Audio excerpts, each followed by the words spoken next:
Hello everybody, this is Jenna David. I'd like to take a little bit of time to go over the research proposal I composed for POL 580, Statistical Analysis, for UMass Dartmouth. The topic I chose is universal free school meals, and particularly I'm looking at the impact of the community eligibility provision on program costs and participation rates. The question I have is, how does the implementation of the community eligibility provision impact school meal program costs and participation rates in high schools? So before I dive into that, I thought it'd be useful to give a little bit of information and some stats on both the National School Lunch Program and School Breakfast Program. And as you can see here, both are substantial. They've been around for quite some time, quite a bit of funding here, and they serve quite a few children. With the National School Lunch Program, there are currently 4 different provisions, the newest being the Community Eligibility Provision. It came about with the passage of the Healthy Hunger-Free Kids Act of 2010, and the intention was to create an option for both schools and other educational agencies to provide all students with free breakfast and lunch. And these are areas of high, low income, basically. And the advantage is that they would not have to collect household applications. So this started as a pilot in 2011 for 3 consecutive years. In total, there were 10 states plus Washington, D.C. that participated. Every year, additional states were added. Massachusetts actually participated in the last year. As of this past July, this new provision was available nationwide to schools and other educational agencies that fit the requirements. So there are 3 main program requirements. The first is that the school has to have a minimum of 40% of what they call identified students. And identified students are students that can be almost automatically certified as low income. And this is through other benefits they would receive, such as SNAP, WIC, and there's a whole list that goes on and on. Second, the school must serve both lunch and breakfast. This is not the case nationwide. There's some schools that will have one versus the other. And thirdly, schools that adopt the CEP can no longer distribute and collect NSLP and SPB forms. And this is a disadvantage for schools because they use this information a lot of times for Title I funding as well as other grants. So this forces schools that do adopt it to find other methods of collecting this information. And that's actually one of the challenges that I will be dealing with when collecting the data. So there are 3 main program benefits associated with this. The first is that it reduces paperwork, and that's for both parents and schools. Second, it provides nutritious food to all students regardless of income, so it sort of levels the playing field. And also it improves inefficiencies. So this could be labor, processing, counting. Basically the idea is as you scale up as well, costs should go down. So with any research, you have to ask the so what test. So why does your research matter? And there's a few different reasons. The first has to do with basic evaluation. For any large, expensive program, there needs to be quite a bit of evaluation. And in particular, it's affecting many organizations, and it's affecting federal, state, local, and even district levels. Secondly, when I reviewed the CEP pilot evaluation put out earlier this year, there were a lot of gaps and questions that were left from it, and a lot of the research that I'm proposing is basically kind of stemming from that. And I'm hoping the intention is to be able to fill in some of these gaps. And one of them, at no fault of their own, has to do with cost of food waste disposal. Recently, Massachusetts decided that it was going to put a ban on food waste in terms of having to have them separated. They cannot be disposed together at institutions, businesses, and schools that accumulate a ton a week. So for most schools, this won't apply, but if you have 1,500 kids or more, it could have an impact on that school. And with high schools, the one I'm looking at in Fitchburg, right now has only 1,000, but when I was there, it was closer to 1,500. So that has the potential to basically increase the cost of waste, and that's something that should be factored into the kind of cost analysis going forward, not only for Fitchburg, but other large high schools in Massachusetts. Second, by doing evaluation, you develop best practices and other recommendations for policy improvements, and that's essential. Also, this research is going to validate, potentially invalidate, and really expand the existing literature. And this is really important because a lot of the different studies I reviewed had kind of conflicting results. So one, for example, would say that the National School Lunch Program did not contribute to obesity, whereas another study would say the exact opposite. So you've got kind of those problems occurring. You've got inconclusive data. Some studies were just too short to have significant results. And then measuring expectations against actual outcomes is really critical here. I mentioned some benefits that are additional. And being able to measure what's expected of a program versus the actual outcomes is very important here.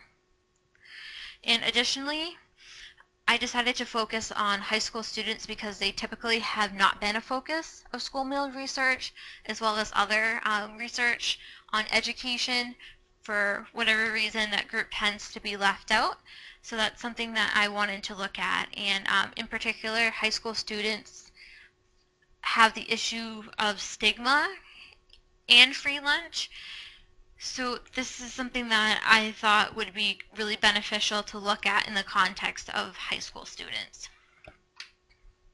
So there are tons of studies and reports that talk about the school breakfast program, National School Lunch, and other universal meal pilots. One of the ones I actually looked at was in the UK. So all of these reports look at very many different factors, everything from health and nutrition, academic performance, behavior, demographics, and participation, economics, and the list goes on and on.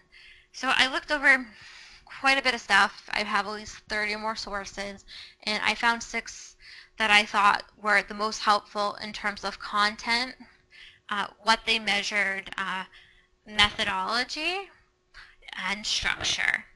So what I did was I listed all 6 of them, and as you can see, I highlighted some main points. So like I said, some is content, some has to do with measurements, methodology, and these were like the key things that I was able to take out of these 6.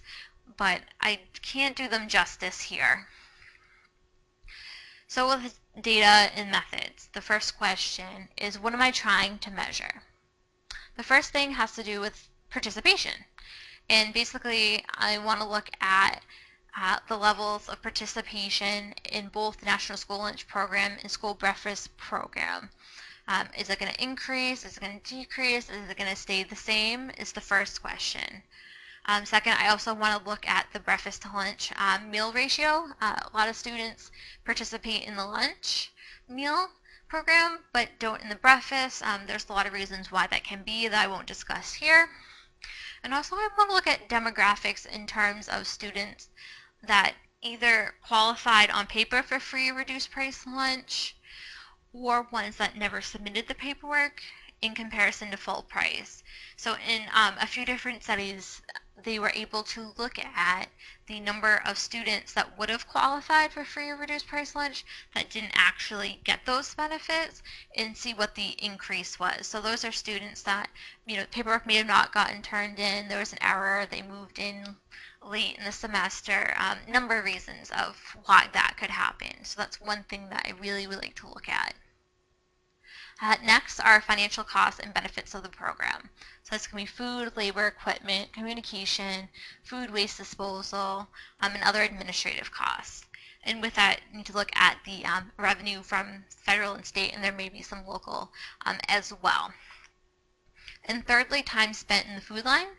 Some of the studies I've read suggest that food lines should become smaller and take less time to go through.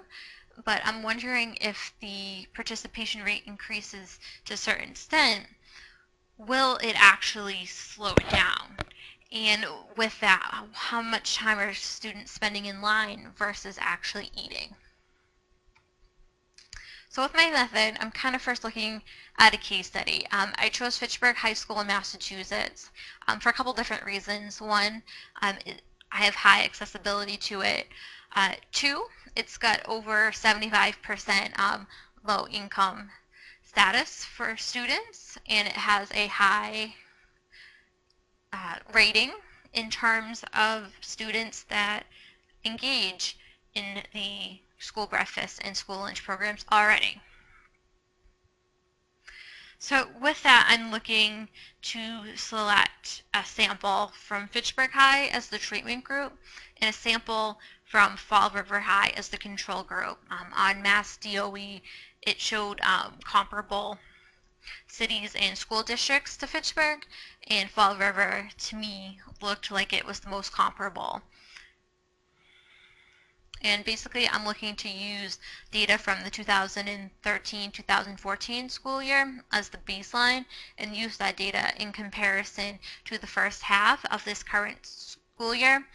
One little bit of a challenge is that now that the applications are not being put out there, the schools in Fitchburg in particular has a different way of being able to identify students, and they use a PIN. So what I will have to do is look at the PIN, which does record participation, and match it to previous applications the year before. Next, I'm looking at the operating school budget for the school meal program, line by line for last school year and this current school year. Something that I will need to take into account is rising food and supply costs as well as any wage differences. So these need to be kind of calculated into this, as well as any revenue from meal reimbursements. And again, that will come mostly from the federal and then state level. Next, I want to compare average time between first and last meal served during the 3 lunch periods from the last school year to this year. I'm kind of looking at, again, time spent in the line, and I should be able to get that information. I mean, that's one thing is if school, it's great if more kids are being able to eat, but time is essential. So that would be, you know, an application to the results. And next, to make this kind of a mixed methods, I'd like to actually interview some of the cafeteria and administrative staff about time spent on paperwork, any unexpected costs, and possibly some other observable benefits that they have noticed just within, you know, the first half of the school year. So my main goals here are to expand on the existing knowledge and look a little more deeply into the demographics and participation rates when applying universal free lunch and particularly CEP. I want to add a little bit of narrative to the data. Many of the other studies were able to do surveys, questionnaires, and other interviews. I can only do a small portion of that, but I really feel like that's going to add, you know, to the conversation and be able to explain the data maybe a little bit better. And also kind of interested in looking at why the data from CEP was low in terms of increase in participation for both the breakfast and lunch programs, and why that could be compared to many of the other previous pilots that I looked at. And finally, my last goal is to get a better understanding of what factors lead to a successful free universal meal program.